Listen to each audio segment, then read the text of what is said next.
बेटा good afternoon. आज दिनांक 16 जनवरी, आदत हो चुकी है हम लोग की, है ना। 16 जनवरी 2021 और हम पढ़ रहे हैं हमारा पाठ तुलसीदास। हम ये पाठ एक बार पहले पढ़ चुके हैं, अभी हम इसके दोहरान कार्य पर हैं और आज हम इसके दूसरे और तीसरे और छठे पद को पुनः समझेंगे। ठीक है, तुलसीदास। सबसे पहले, क्योंकि आप पाठ पढ़ चुके हैं इसीलिए आप मुझे बताएंगे तुलसीदास भक्ति काल के कवि थे, ठीक ना। भक्ति काल में भक्ति की कितनी धाराएं थी?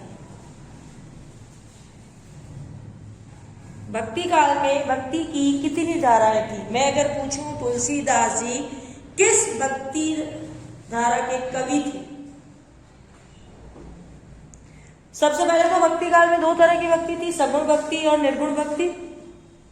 ठीक है, सगुण भक्ति जिसमें ईश्वर को साकार मानकर उसकी पूजा की जाती थी, मूर्ति के रूप में, तस्वीरों के रूप में, है ना, मंदिर मस्जिद, वो सगुण भक्ति है। निर्गुण भक्ति जिसमें ईश्वर को निराकार मानकर और परम ब्रह्म मानकर भक्ति की जाती है, जिसमें ईश्वर का कोई आकार नहीं है ना। ये कबीरदास जी जो है अपने निर्गुण भक्ति काव्य के कवि हैं। सगुण भक्ति को पुनः दो धाराओं में बांटा गया है, वो तुम बताओ। अच्छा, अभी तक तुम मुझे बताओ कि हमने पहला पाठ पढ़ा और दूसरा पाठ पढ़ा, दोनों पाठों में क्या अंतर है? पहला पाठ पढ़ा था ना सूरदास, अभी हम पढ़ रहे हैं तुलसीदास। यही दोनों धाराएं हैं, कौन कौन सी? सूरदास अलग काव्य धारा के कवि है और तुलसीदास अलग काव्य धारा के कवि है। तुम बताओ, पूरा साल तुमने पढ़ाई की है।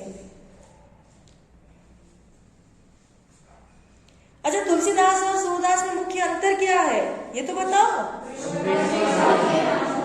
तो फिर जो उनमें अंतर है वही दो धाराएं हैं, कृष्ण काव्य धारा और राम। फिर कुछ ने कृष्ण को उपासक मानकर वो की है, उपासक रहे, और कुछ राम के उपासक रहे। तो तुलसीदास जी जो थे वो भक्ति काल की सगुण काव्य धारा के राम बंधु के कवि थे। इतनी सी बात है। ओके, ठीक। अब सूरदास की सारी जो रचनाएं थी वो कौन सी भाषा में थी? अरे मेरे बच्चों, ब्रज भाषा में, क्योंकि वो कृष्ण से रिलेटेड है। कृष्ण का जो एरिया है वो ब्रज, गोकुल, वृंदावन, वहां ब्रज भाषा है, तो उनकी कविताओं में ब्रज भाषा का प्रयोग है। वहीं तुलसीदास जी राम के भक्त कवि हैं, अयोध्या से रिलेटेड है, इसीलिए उनकी जो रचनाएं हैं वो अवधी भाषा में है। ओके, अब तुम्हारे जो पेपर पैटर्न है वो वन वर्ड है, सब है ना, ऑब्जेक्टिव है। इस तरह के क्वेश्चंस फ्रेम होते हैं, तो सिर्फ अर्थ नहीं पढ़ना है पदों का। हर चैप्टर की ये मानकर चलो कि बाल की खाल निकालनी है। ओके ना, केवल मोटे तौर पर तुलसीदास जी पढ़ लिया, तुलसीदास जी का अर्थ पढ़ लिया, पहले पेज को छोड़ दिया, उस पहले पेज को भी पढ़ना है। ये सारी बातें मैं उसी में से ही बता रही हूँ कि अवधी भाषा में लिखते थे, राम के भक्त कवि थे। ओके, ठीक है। अब मुझे बताओ, ये जो हम पढ़ रहे हैं तुलसीदास जी के पद पढ़ रहे हैं, है ना, ये कहाँ से लिए गए? रामचरितमानस। ठीक है, रामचरितमानस में से कौन से कांड में से? ठीक है ना, ये बातें तो पता है। अब ये जो पद रचे गए हैं ये किस घटना पर आधारित हैं? इसमें भी कोई प्रॉब्लम नहीं है ना। सीता स्वयंवर है कि राजा जनक ने सीता के लिए स्वयंवर रचा था और शर्त रखी थी कि जो शिव धनुष तोड़ेगा वही सीता का वर होगा। देश विदेश के सारे राजा आए थे, उनमें रावण भी था। ओके, सबने प्रयास किया लेकिन वो प्रत्यंचा चढ़ाना तो दूर की बात है, धनुष को उठा भी नहीं पाए थे। तब विश्वामित्र के कहने पर राम उठे थे और राम ने धनुष को सहजता से उठा लिया और जैसे ही प्रत्यंचा चढ़ाने का प्रयास किया वो धनुष धनुष शिव का था। शिव के धनुष के टूटने की आवाज सुनकर शिव के परम भक्त परशुराम क्रोधित होकर उस सभा में आते हैं और सभा में आकर उन सारे राजाओं को ललकारते हैं और ये कहते हैं कि जिसने ये धनुष तोड़ा है आज उसका मेरे हाथों से वध हो। उनके इस तरह के अनुचित क्रोध को देखकर लक्ष्मण को क्रोध आता है और वो यहाँ पर परशुराम से बहस करते हैं। उसी प्रसंग का वर्णन इन पदों में किया गया है। ठीक, यहाँ तक कोई प्रॉब्लम नहीं है। अब तुम पद पढ़ चुके हो, फर्स्ट सेकंड थर्ड। अब हम पढ़ेंगे तीसरा पद, चौथा पद। ठीक है, हमारा चौथा पद है बेटा, कौशिक सुनौ मंद यहु बालकु, कुटिल काल वस निज कुल गालकु, भानु बंस राकेश कलंकु, निपट निरंकुश अबुधु असंकु, काल कवलु होई छन माही, कहो पुकारी खोरी मोहिनाही, तुम हटकऊ जो चहु उबारा, कही प्रताप बलु रोष हमारा, लखन कहे मुनि सुजसु तुम्हारा, तुम्हें अछत को बरने पारा, अपने मुह तुम आपनी करनी, बार अनेक भांति बहु करनी, नहीं संतोष तु पुनि कछु कहु, जनि रीस रो की दुख सहु, वीर व्रती तुम धीर अछोबा, गाड़ी देत न पावहु शोभा, सुर समर करनी करही कर कही न जनावही आपू, विद्यमान रन पाई रिपु, कायर कथई प्रताप। ठीक है, अब कौशिक किसके लिए आया है बेटा? विश्वामित्र के लिए। ठीक है, ऊपर वाली पंक्ति में देखना कि वहां पर जो लक्ष्मण ने बार बार वो उससे कह रहे थे ना, क्रोध दिला रहे थे, तब परशुराम जी विश्वामित्र की ओर को संबोधित करते हुए बोलते हैं, कौशिक सुनो मंद यही बालक। मंद मतलब मूर्ख, पागल के लिए आया है ना। तो विश्वामित्र जी को बोलते हैं परशुराम कि हे विश्वामित्र सुनो, ये बालक अत्यंत ही मूर्ख है, कुटिल काल बस निज कुल गालकु, बहुत ही कुटिल है, अपने काल का नाश करने वाला है। ठीक है, कि यह कुटिल है और लगता है काल के वशीभूत है और अपने ही कुल का नाश करने वाला है। ठीक है ना। निज कुल गालकु, निज मतलब स्वयं का, कुल मतलब जो उनका है ना वंश है, और गालकु नष्ट करने वाला है। कि यह बालक अत्यंत कुटिल है और ऐसा लगता है स्वयं के कुल का ही नाश करने वाला है। भानुवंश राकेश कलंकु, श्री राम का वंश कौन सा था? सूर्यवंश। तो सूर्यवंश में ये चंद्रमा के कलंक के समान है। चंद्रमा इतना सुंदर होता है लेकिन उसमें जो जाइयां होती है वो उसके कलंक मानी जाती है। तो कि ऐसा लगता है कि ये सूर्यवंश के अंदर चंद्रमा के कलंक की भांति है। ठीक है। निपट निरंकुश अबधु असंकु, बहुत ही निरंकुश है, मतलब इस पर किसी तरह का कोई अंकुश नहीं है। अबुधु मतलब बुद्धिहीन है, और असंकु मतलब बिना किसी डर के, है ना, निडर है एक तरह से। ठीक है, कि यह बहुत ही ज्यादा निरंकुश है, बुद्धिहीन है और निडर है। काल कवल होई छन माही, कहो पुकार खोरी मोहिनाई, और थोड़े ही क्षण में यह काल कवलित हो जाएगा, अर्थात थोड़ी ही देर में इसकी मृत्यु हो जाएगी, और तुम फिर मुझे बुरा मत बोलना। खोरी मतलब बुरा, है ना। कहो पुकारी खोरी मोहिनाई, और फिर तुम लोग पुकार पुकार कर मुझे बुरा मत कहना। तुम हटको जो चाहो उबारा, और इस अनहोनी से यदि तुम इसे बचाना चाहते हो, यदि इसके वध से तुम इसे बचाना चाहते हो, कहीं प्रताप बल रोष हमारा, तो इसको मेरे प्रताप बल और गुस्से के बारे में बता दो, है ना, कि मैं किस तरह का व्यक्ति हूं। यदि तुम इसको बचाना चाहते हो तो तुम इसको बता दो ताकि ये चुप हो जाए, बोले। लखन कहो मुनि सुजस तुम्हार। अब ये सब बातें परशुराम किसको बोल रहे हैं? विश्वामित्र को। लेकिन बीच में कौन आया? लक्ष्मण। वापस लक्ष्मण बोलते हैं, लखन कहो मुनि सुजस तुम्हारा, तुम्हें अछत को बरने पार। कि लक्ष्मण फिर कहते हैं कि हे मुनि, तुम्हारे सुयश को कौन नहीं जानता, है ना। तुम्हें अछत को बरने पारा, तुमने कितनी ही बार इसका वर्णन यहाँ पर कर दिया है कि अब और गुरु क्या बताएंगे। तुम इतनी देर से अपना वर्णन स्वयं किए जा रहे हो कि तुम आपका जो ये सुयश है इसको कौन नहीं जानता। आप स्वयं ही इसका अनेकों बार वर्णन कर चुके हैं। अपने मुंह तुम आप ही करनी, अपने मुंह से आपने स्वयं अपनी प्रशंसा कर दी है। बार अनेक भांति बहुवर्णी, अनेक बार आपने अलग अलग तरीकों से अपना वर्णन कर दिया है। क्या बार बार अपने मुंह से अपनी प्रशंसा कर रहे हैं? अनेक बार अनेक तरीकों से आपने ये प्रशंसा कर दी है। नहीं संतोष तो पुनि कछुको, और इतनी बार अपनी प्रशंसा करने पर भी यदि आपको संतोष नहीं हो रहा हो तो और कुछ कह दीजिए, ठीक है। नहीं संतोष तो पुनि कछुको, और इतने करने पर भी आपको संतोष नहीं हुआ हो, आपका जी नहीं भरा हो, तो आप और कुछ कह दीजिए। जनि रीस रोके दुस दुख सहो, अपने गुस्से को रोककर किसी भी प्रकार का कष्ट आप मत सहन करिए, है ना। कि आप मेरे कारण गुस्सा हो रहे हो और उस गुस्से को रोक के आपको बड़ी पीड़ा हो रही है, तो क्या आप अपने गुस्से को रोककर किसी भी तरह का कष्ट मत लो। आप जो कुछ कहना चाहते हो वो यहाँ पर आप कह दें।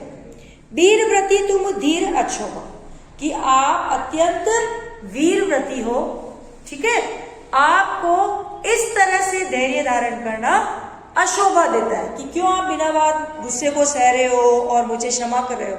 आप तो इतने वीर हो कि जो आप चाहे वो करो। कार्य देते न पाओ शोभा, लेकिन आप इस तरह से गाली देते हुए शोभा नहीं पाते, है ना। कि एक वीर व्यक्ति जो व्यक्ति होता है उसे धैर्य शोभा देता है, इस तरह से गाली देना उसको शोभा नहीं देता है। कि आप इतने बलवान हैं, इतने बड़े ज्ञानी पुरुष हैं, तो अधैर्यता, अधीरता, गुस्सा आपको शोभा नहीं देता, गाली देना आपको शोभा नहीं देता है। सूर समर करनी करही, कहीं न जनाब ही आप, कि जो सच्चे वीर होते हैं वो तो युद्ध क्षेत्र में कार्य करके दिखाते हैं, ठीक है ना। कि युद्ध के क्षेत्र में जाते हैं और कार्य करते हैं। कहीं न जनाब ही आपू, कि स्वयं की वीरता का बखान वहां पर नहीं करते हैं। कि जो सच्चे वीर होते हैं वो वीरता का बखान नहीं करते हैं, वे युद्ध क्षेत्र में अपने कार्यों का प्रदर्शन करते हैं। विद्यमान रन पाए रिपु, कायर कथई पता, कि युद्ध में अपने सामने वीर पुरुष को पाकर कायर लोग ही अपनी वीरता का बखान करते हैं, है ना। यहाँ पर लक्ष्मण ने सीधा सीधा उन पर व्यंग किया है कि आप मेरे सामने जो बार बार अपनी वीरता का बखान कर रहे हैं, तो आप एक सच्चे वीर न होकर क्या है? कायर पुरुष। कह रहे ना कि वीर जो होता है वो तो कार्य करता है, आप भी कार्य करो, क्यों गुस्से को रोक रहे हो? मुझे अगर मारना है तो मारो।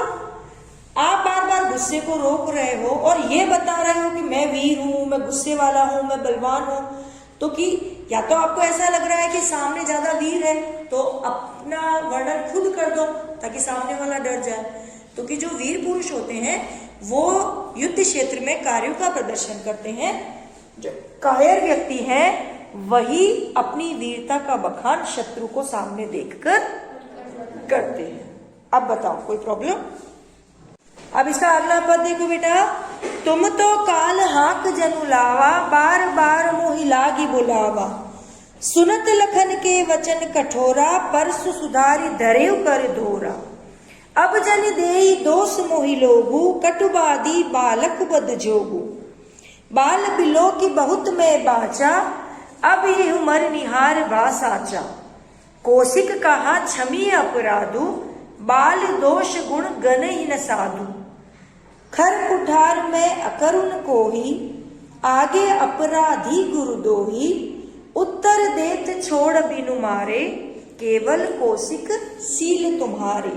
न तो यही काटी कुठार कठोरे, गुरही उरिन होते श्रम थोरे, गादी सुनकर हृदय हसी, मुनिया हरि हरे सूझ, अयमय खांड न उकमय, अजहु न बूझ अबूझ।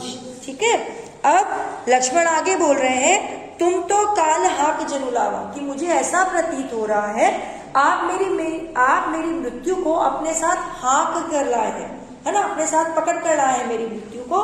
बार बार मोही लागी बुलावा, और बार बार उसको मेरे लिए पुकार रहे हैं, कि ऐसा प्रतीत होता है आप मेरी मृत्यु को अपने साथ हाक कर लाए हैं और बार बार उसे मेरे लिए बुला रहे हैं।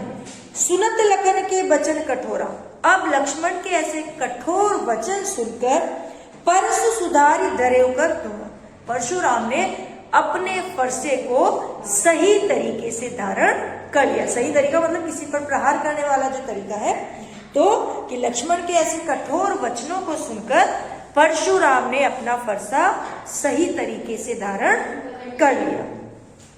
अब जनि देहि दोष मोहि लोग, कि अब ये सारे लोग मुझे दोष देंगे, है ना, कटुबादी बालक बद जोगु, लेकिन कि भले ही ये सारे लोग मुझे अब दोष देंगे, लेकिन वास्तव में ये कड़वा बोलने वाला बालक वध के योग्य ही है।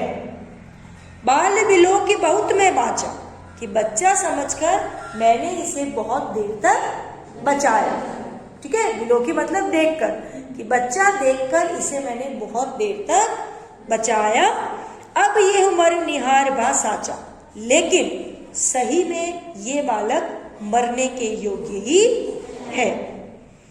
कौशिक कहा क्षमीय अपराध, लेकिन अब लगा विश्वामित्र को कि ये सही में गुस्से में आ गए हैं, इन्होंने फरसा धारण कर लिया है और यदि एक प्रहार भी करेंगे तो लक्ष्मण की मृत्यु निश्चित है, तो वो बीच में बोलते हैं। ठीक है, कौशिक कहा क्षमीय अपराध, तो विश्वामित्र बोलते हैं कि हे मुनि, आप इस अपराध को क्षमा कर दीजिए। बाल दोष गुण गणई न साधु, कि जो साधु लोग होते हैं वो बच्चों के गुण और दोषों को नहीं देखा करते। कि परशुराम जी के क्रोध को शांत करते हुए विश्वामित्र ने प्रयास किया कि हे मुनि, आप शांत हो जाइए। जो साधु लोग होते हैं वो बच्चों में जो अवगुण होते हैं उनको नहीं देखा करते।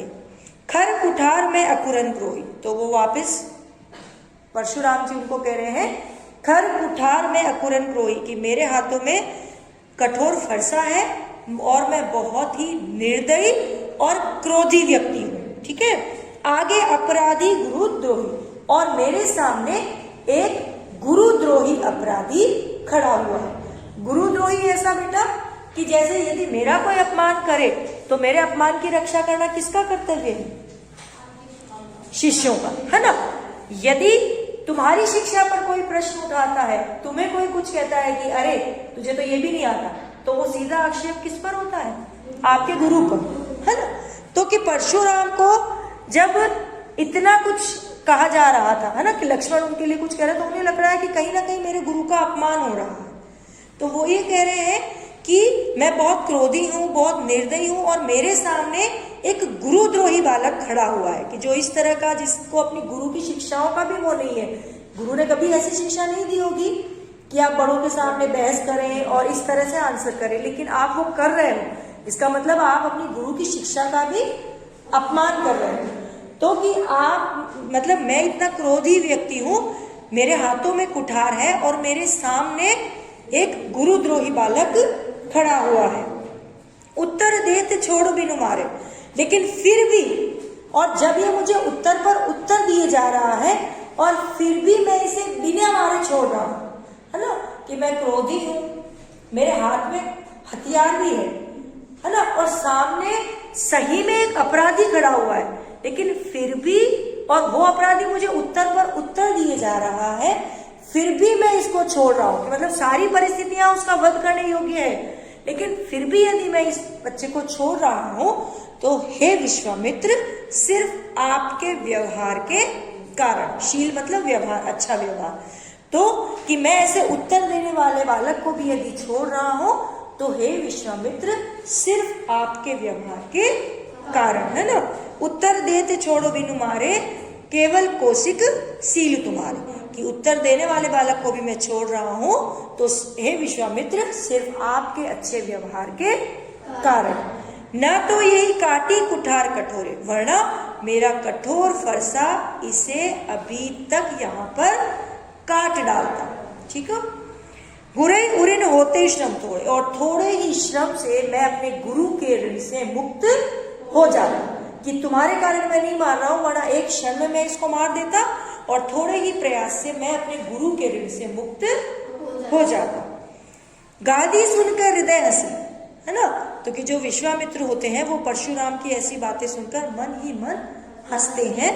मुनि हरिहर सूझ, और क्या सोचते हैं कि मुनि को चारों तरफ हरा ही हरा सूझ रहा है। अयमय खांड न उकमय, अजव न बूझ अबूझ, कि ये जिसे साधारण गन्ने की बनी ऊख, है ना, ईख का वो लिखा हुआ अपभ्रंश है ना, ऊख, ईख मतलब गन्ना होता है ना, तो कि ये जिसे साधारण गन्ने की बनी हुई शक्कर समझ रहे हैं, वास्तव में वो लोहे की, अयमय मतलब लोहे का, है ना, तो कि वास्तव में वो लोहे की बनी हुई शक्कर है, जिससे वो इतनी आसानी से पार नहीं पा सकते। कि अर्थात जिसे साधारण कोमल बालक समझकर अपने आप को वीर बता रहे हैं, तो कि ये वास्तव में नहीं जानते कि राम और लक्ष्मण कौन है और अभी इनके सामने कौन खड़ा हुआ है। ठीक है। कि विश्वामित्र को ये सारी बातें सुनकर मन ही मन हंसी आ जाती है, और सोचते हैं कि मुनि को अपने मन ही मन में हरा हरा सूझ रहा है, वे जिसे वास्तव में गन्ने से बनी हुई शक्कर मान रहे हैं, वो वास्तव में लोहे की बनी हुई खांड अर्थात शक्कर है। ठीक है। कहे लखन मुनि सील तुम्हारा, को नहीं जान विदित संसार। ठीक है। अब वापिस लक्ष्मण बोलते हैं कि हे मुनि, आपके इस अच्छे व्यवहार को कौन नहीं जानता, आपके इस व्यवहार को तो पूरा संसार जानता है। माता पिता और ऋण भय नहीं तेरी, कि माता पिता के ऋण से तो आप मुक्त हो ही चुके हो। गुरु ऋण रहा सोच बढ़ जी, और गुरु का ऋण बढ़ रहा है, ये चिंता अब आपको सता रही है। सो जनु हमरे ही माथे काढ़ा, और क्योंकि वो गुरु का ऋण अब आप पर बढ़ रहा है, तो वो सारा ऋण आप मेरे माथे पर डाल रहे हो, कि मेरे सिर पर आप मर रहे हो। गुरु का ऋण तो आपके कारण बढ़ रहा है, और अब आप मुझे दोष दे रहे हो कि मेरे कारण आप वो ऋण नहीं उतार पा रहे हो। दिन चले गए ब्याज बढ़ डाला, और अब इतने दिनों तक आपने अपने गुरु का ऋण नहीं चुकाया, तो अब तो उस पर ब्याज लग लग के वो बहुत अधिक हो गया होगा, कि गुरु का ऋण तो उसी वक्त चुका देते, अब इतने दिनों तक चुकाया नहीं, अब मेरे सिर पर डाल रहे हो, और इतने दिनों का ब्याज लग लग के तो वो ऋण बहुत अधिक हो गया होगा। अब आनी व्यवहारिया बोलो, तो अब आप ऐसा कीजिए कि एक ब्याज गिनने वाले को बुला लीजिए। व्यवहारिया वो व्यक्ति जो ब्याज का धंधा करता है, व्यापारी, और ब्याज पे पैसे देता है ना लोगों से, तो उसको गणित अच्छी आती होगी, तो कहता है कि अब आप एक ब्याज गिनने वाले व्यक्ति को बताइए, वो जितने भी पैसे गिनेगा मैं अपनी थैली खोलकर आपके गुरु का वो ऋण चुका दूं। ठीक है।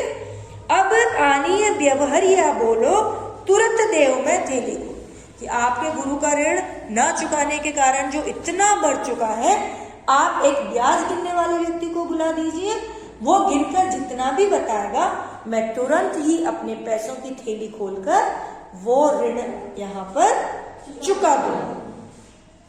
सुनी कटु वचन कुठार सुधार, क्यों तो इतने कठोर वचन सुनकर परशुराम ने अपना फरसा धारण कर लिया। हाय हाय अब सभा पुकार, अब सभा हाय हाय करके मतलब बहुत परेशान होकर पुकारने लगी। भृगुबर परसु देखा वह मोहि, वापिस लक्ष्मण बोल रहे हैं कि हे भृगुबर, कि हे परशुराम, आप मुझे ये फरसा क्यों दिखा रहे हैं। विप्र विचारो बचो नृपद्रोही, मैं आप जो आप राजाओं के द्रोही हैं, राजाओं के शत्रु थे ना परशुराम, उन्होंने अनेकों बार राजाओं से विहीन किया था, राजाओं को मारा था। तो कि मैं ब्राह्मण समझकर हे क्षत्रिय कुल के द्रोही आपको छोड़ रहा हूं।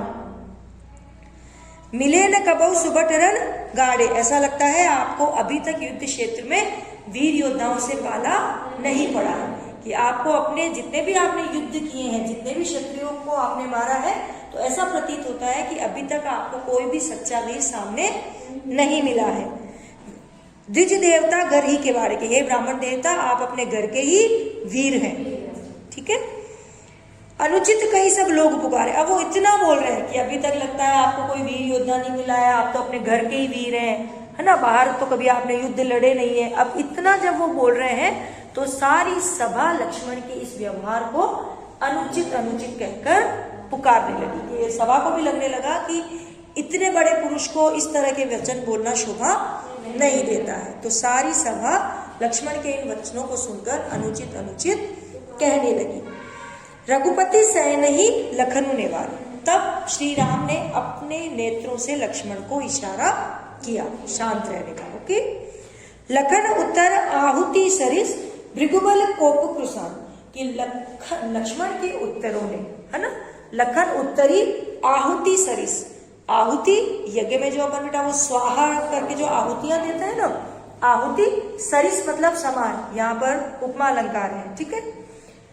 लखन उत्तर आहुति सरिस भृगुबर कोप कृषाण, भृगुबर परशुराम के लिए आया है, कोपु मतलब गुस्सा, और कृषाण बेटा पर्यायवाची है अग्नि का।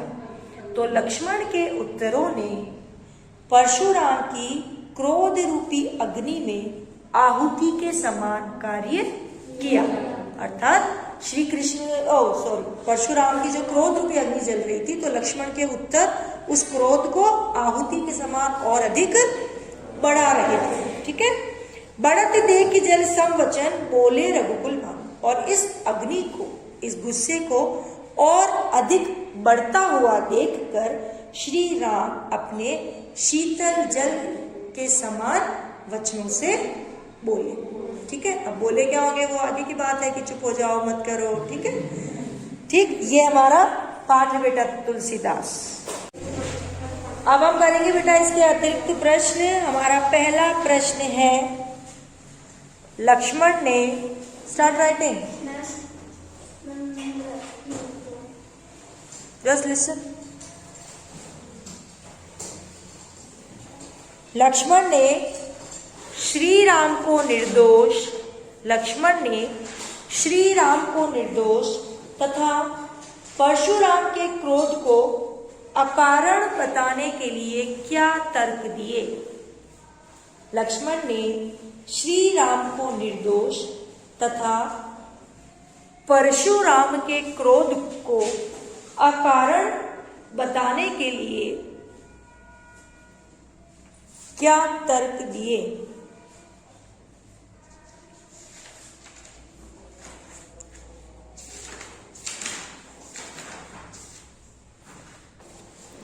प्रश्न 2 लिखो बेटा, यहाँ कुम्हड़ बतिया को नाई, क्या इसी पाठ का है ना, क्या नहीं थी,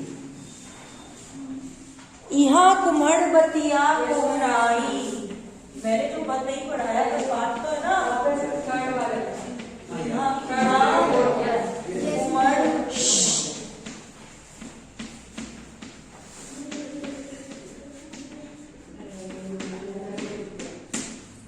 यहाँ कुम्हड़ बतिया को नाई पंक्ति के द्वारा लक्ष्मण परशुराम जी से क्या कहना चाहते हैं।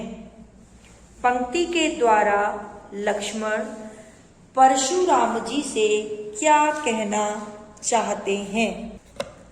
प्रश्न नंबर 3, राम लक्ष्मण परशुराम संवाद के आधार पर, राम लक्ष्मण परशुराम संवाद के आधार पर लक्ष्मण की चारित्रिक विशेषताओं को लिखिए। राम लक्ष्मण परशुराम संवाद के आधार पर लक्ष्मण की चारित्रिक विशेषताओं को लिखिए। क्वेश्चन नंबर 4, गादी सुनो किसे कहा गया है? गादी सुनो किसे कहा गया है? गादी सुनो वे किसे कहा गया है? वे मन ही मन क्यों मुस्कुरा रहे थे? गादी सुनो किसे कहा गया है? वे मन ही मन क्यों मुस्कुरा रहे थे?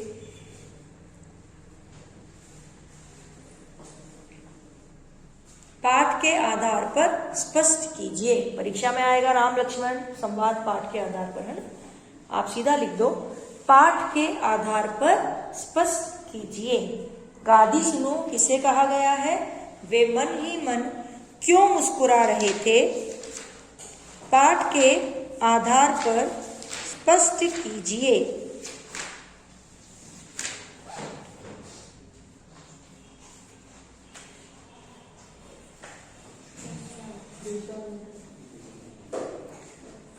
पांचवा प्रश्न, अयमय खांड न उखमय।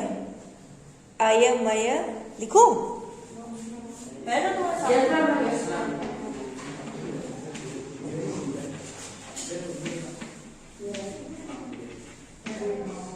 अयमय खांड न उखमय।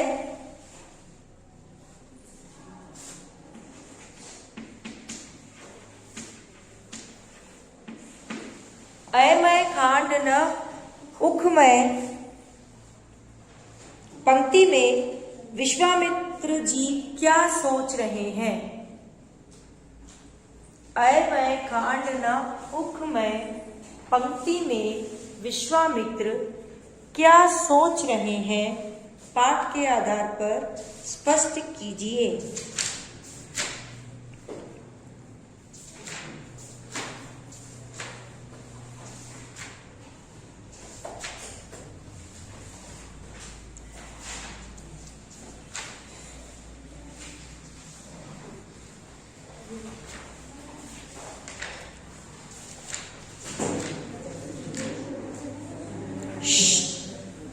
श्री राम ने लक्ष्मण को नैनों के संकेत से चुप रहने के लिए क्यों कहा? श्री राम ने नैनों के संकेत से लक्ष्मण को चुप रहने के लिए क्यों कहा?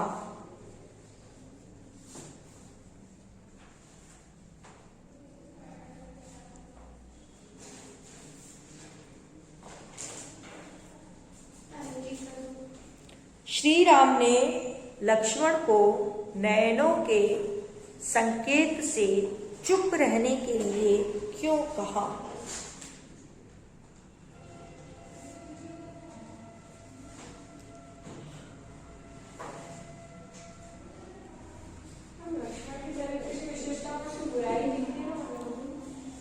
लक्ष्मण के उसमें बुराई लिखनी है।